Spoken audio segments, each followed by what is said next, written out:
lo and behold, 1996 comes along, and these medications, the doctors and scientists had figured out that if they combine different medications and put them in a certain combination where they affect the virus at different places, because, basically, I'm not a scientist, so I don't know if I can explain this very well, but HIV, what it does is it lies dormant in your system for a long time, and then at some point, for some reason, I don't know, it just becomes active, and it starts to insert itself into T cells. And these T cells are the cells that keep our immune system functioning. And so they basically get into these cells and turn them into an HIV cell. So it converts the very thing that keeps us healthy into a deadly virus, and over the course of not very long, it replicates itself at such a pace that you end up with a lot of what they call viral load, or the amount of virus in your system. You end up with a lot of it, and at some point, there's like a tipping point where it begins to really bring illness and a whole cavalcade of systems that in your body begin to break down and begin to not work, So, when these meds came along, and all of a sudden, virtually overnight, people that were even a lot sicker than I was got kind of scooped up by these medications, and they survived, and it was absolutely miraculous. People were just amazed that it worked so well. And those medications are basically what have kept me alive for the last, 14 years now. And the one thing about medications, however, is that they are, they're still pretty toxic, but they all bring different side effects. They all bring different kinds of complications. They're difficult to take. You take a lot of pills. And one thing I want to do today is I have a little ditty bag here. I make this point because one thing I hear oftentimes is, most of us know how to protect ourselves sexually from HIV. We've been taught that for a long time. But sometimes, in the heat of the moment, or you're with somebody and you're sure that they're okay, you take chances. And oftentimes, what you tell yourself is that, okay, I know I'm taking a chance here, but there's medications. If something happens, I got drugs, right? There's that fallback that people will automatically kind of do. And it happens to a lot of people. And the problem with that logic, of course, is that there just is not any real information there, because the truth is, it's not like taking an aspirin, right? It's just like, that's a lot of pills, right? The surprising thing that people find really surprising is that, of all these medications I take, there's only 3 of them that are actually antivirals. These are the only meds that are directly related to dealing with the AIDS virus. And all the rest of these deal with the side effects from these 3. So you end up on this very complicated regimen of medications, and pills are chemicals, right? And so your body, has to deal with chemicals, and so it affects your liver, it affects your kidney, it can affect your, all sorts of things. And so every 3 months I have to get blood tests that really track and follow, not only what the virus is doing in my system, because, what they do is, if there is, right now these medications are completely suppressing the virus. And so what that means is the virus that's floating around in my system has been the amount of virus has dropped so much that it's not even detected in blood work anymore. So they call that my viral load is undetectable, which means there just isn't anything there. Now, it doesn't mean I'm HIV negative now, because the virus is still hanging out.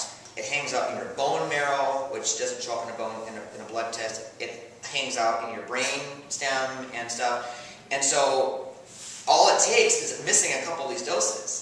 You miss a dose of pills, you forget to take 1 or 2, and the virus takes that second and gets in there, and not only begins to replicate the virus again, but virtually renders these pills useless then, because you build what they call resistance to the medications.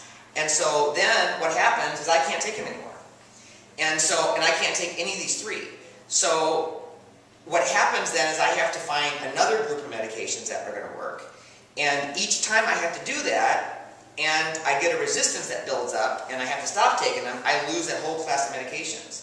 And and there's only so many AIDS medications available. And so, I've been on, this is my fourth regimen of pills, my fourth combination of pills since 1996. And amazingly, when I started these in 2001, and when I went on them, my doctor said, you know what, I hope the hell these work. Because, see, the previous ones I did, they worked well enough to keep me alive, but they did not suppress the virus very much. I still had high viral load, my T cells were single digits, so while it was kind of keep me alive, it really wasn't working all that well.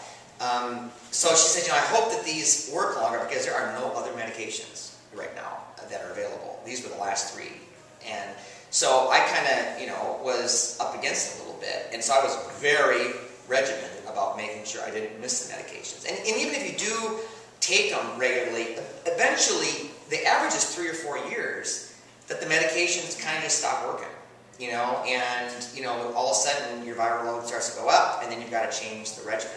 I've had high cholesterol from the medications. I have high triglycerides from the medications. There is, kidney and liver issues that come up for me. I get these kind of weird blood numbers that come up, and they don't know what it's from other than the medications, and then it disappears. I mean, it's just bizarre, But the truth of the matter is, I'm still here. I'm, well enough, and I seem to be getting stronger and stronger. I mean, I had a little setback this last year, and this will just I'll give you a little example of what can happen around a real illness. I think it was September, because my mom came out to visit for 2 weeks in September, and she wasn't here about a day or two, and I started vomiting for some reason. I mean, it was weird too, because I wasn't sick. I mean, there's no nausea, I wasn't, I had flu, there was no other symptoms, but just like out of the blue, I would just, which, is really inconvenient, right?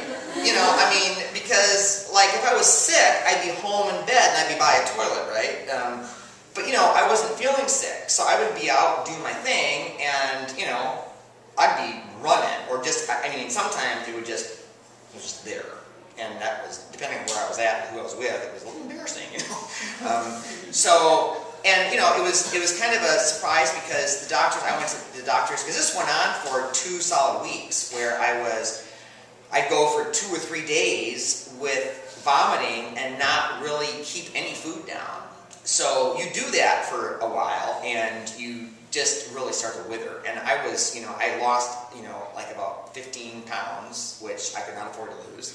And I was really losing my energy, and I was dehydrated because, I couldn't even drink water and it would come up. I mean, that's how sensitive my stomach was all of a sudden.